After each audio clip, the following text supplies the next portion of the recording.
Good morning. My name is Lillian Aber.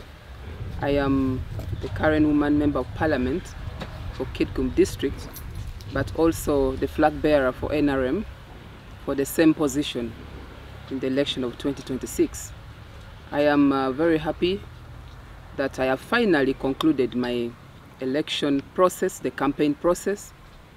I finished yesterday, and I'm now rolling down into issues of vote protection, preparing my agents, and ensuring that all the votes are channeled towards our success. I just want to take this opportunity to thank the people of Kitgum. Thank you so much for the overwhelming support. I have really enjoyed the campaign trail because it was full of gratitude, full of testimony, full of gifts. And to me, this is a good sign that if you are a leader who has worked for people, people will always appreciate you. I am very optimistic that 15th will really register a massive victory, and I expect a very high percent. Not only just a win, but a very high percent.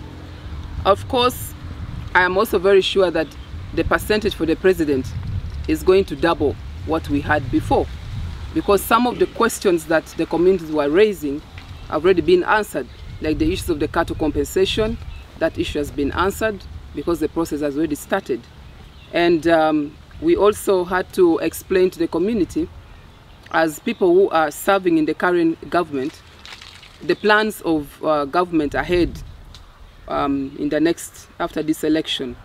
And people are very optimistic.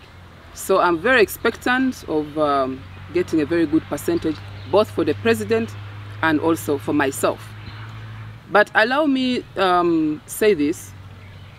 I was quite disappointed with my opponent, where she came in and involved herself in violence. She ordered for the beating of one of the NRM supporters, the NRM flag bearer for Mia Nyima called Kamau. This gentleman is nursing a wound, is broken, is in pain. And I really don't know why people would go into violence. It's not necessary. What is important is to sell your agenda, and we have to speak the message of peace. And let me really emphasize this. My supporters, to all my supporters, let's embrace peace. Let's do vote protection, but with peace. Nobody who supports Lillian Aber should be involved in any election violence. I have already heard a rumor that my opponent is planning to use my own t-shirts and dress some people up to go and beat other people. So they can say Lillian Aber is violent and Lillian Aber has gone into beating people. If anybody has been used to beat you, please let the police know and they arrest the person immediately. Whoever is going to be used to wear my t-shirts to go and beat people, just report immediately.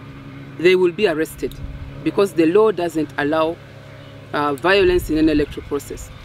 I don't want people to really think that if you mobilize somebody to go and do a wrong, they're going to go scot-free. No, we are not going to allow this. We will make sure that our people are safe and our people are not, intimidated. It's just an election process. Let the person that is chosen by the community win in peace.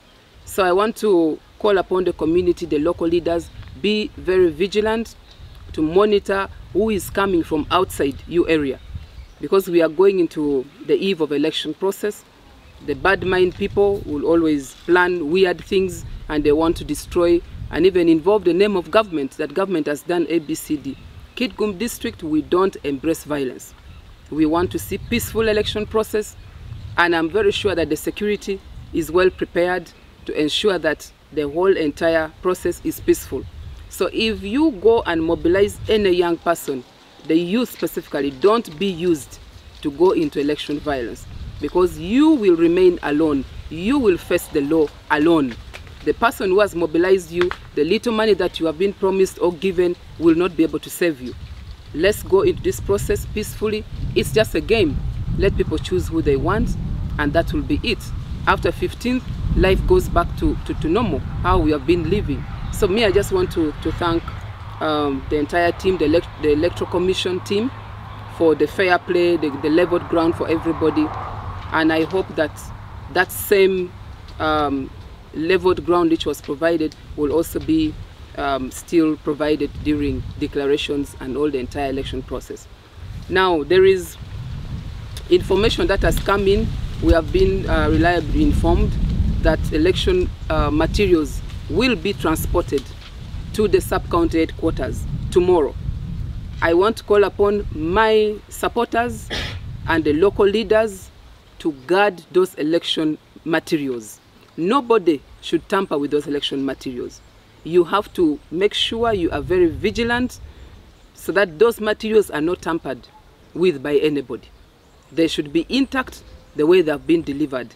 They have to be inspected before they have transported them to the sub-counties, and when they arrive, they should also be inspected from there.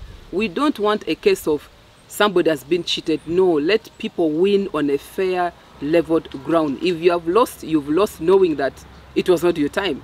If you won, meaning that people had their trust in you. That is what I really want to implore my people to concentrate on. And everybody who supports a candidate, be there to make sure that you guard the election materials. We don't want to hear complaints that ABCD happened. This is the same information that I would send out there to even those who are not leaders. You have a right to be there to make sure that you protect those election materials. Thank you. Challenges that we faced, I particularly faced as a woman member of parliament, is the time, because the district is quite big. The district is wide. Villages are 686 villages, and you have to cover all these areas. So it was quite hectic. We would do 3-4 rallies in a day, so you get exhausted. But fairly, we have not had any, any disagreement in terms of venue, that so and so is supposed to be here, and why did this person come. I particularly never created that kind of atmosphere. If I was supposed to have my rally in a certain place and I get to know another person had already mobilized people to be there, I would postpone my rally to the next day. And that is also a way of making sure that there is no violence. So apart from the area being very big, there is nothing much that I would say I've encountered. But the violence, the abuses, the lies, the propaganda are the issues that I just got used to it. I started hearing propaganda and things that I am not even aware of. But that is it. That is how some people structure their campaigns. But for me, as Lillian, my message was purely on things that I have done in relationship to what I had promised, and then things that I intend to do and the challenges that were there. So that is what I focused on. The difference between this election and the other election is not really big. It's quite similar, because first of all, the area is the same.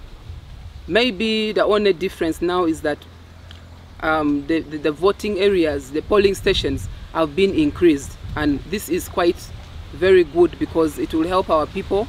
And I think the voting process, I expect the voting process and also declaration to be earlier because of the many polling stations that have been created. So that's the only difference, and I expect the process to run smoothly if all of us are speaking the same message of peace. My campaign, I did 2 phases of my campaigns. The first phase, I moved in all the parishes. The big parishes could break meetings into 2 or 3. And within my campaign message, I also had the voter education message. We would sensitize them on how we should vote. But after the first phase, I sent my team on ground to go village by village. And as they were doing the village mobilization, we printed samples of how you are supposed to vote. That shows clearly where you are supposed to vote, and if you're using a thumbprint, where you're supposed to place the thumbprint. And I think the community is quite aware. Then the machine is basically going to be operated by those who are trained. Even if we had to speak about it, the community wouldn't really understand. But the people who have been given this responsibility have been fully trained, and I'm sure that they are aware. Are you satisfied with the system? Yes, I think that is a very clear system because it gives clear records. There's nothing like more ballot papers were, you know, ticked, because you go to the system and you count how many thumbprints were there, how many people voted, and you know that system sends the message directly to the center.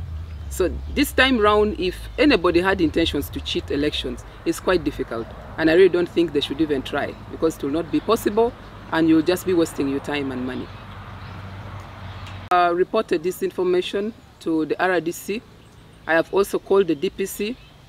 They are aware, because this is a rumor that I got and I have to give it to security to investigate, and they are investigating it. If that happens, definitely, I am quite sure that whoever has been used to do that will be brought to books. There is no shortcut about this. And really, I want to appeal to the young people, to whoever is planning to do this. It's not a good culture in the first place. And secondly, nobody can do anything in a certain village and you go scot-free without being noticed. The people in that village know each other. So even if they bring you from Gulu, or they have carried you from Nuaya, the way I've heard, they are going to transport some young people from Nuaya or Gulu to come to Kitgum, and they deploy them with Lillian Aber's t-shirt to go and beat people, that you'll still not go scot-free, because you'll be noticed. And when you are noticed, definitely you can be sure the law will deal with you at an individual basis, not the person who sent you.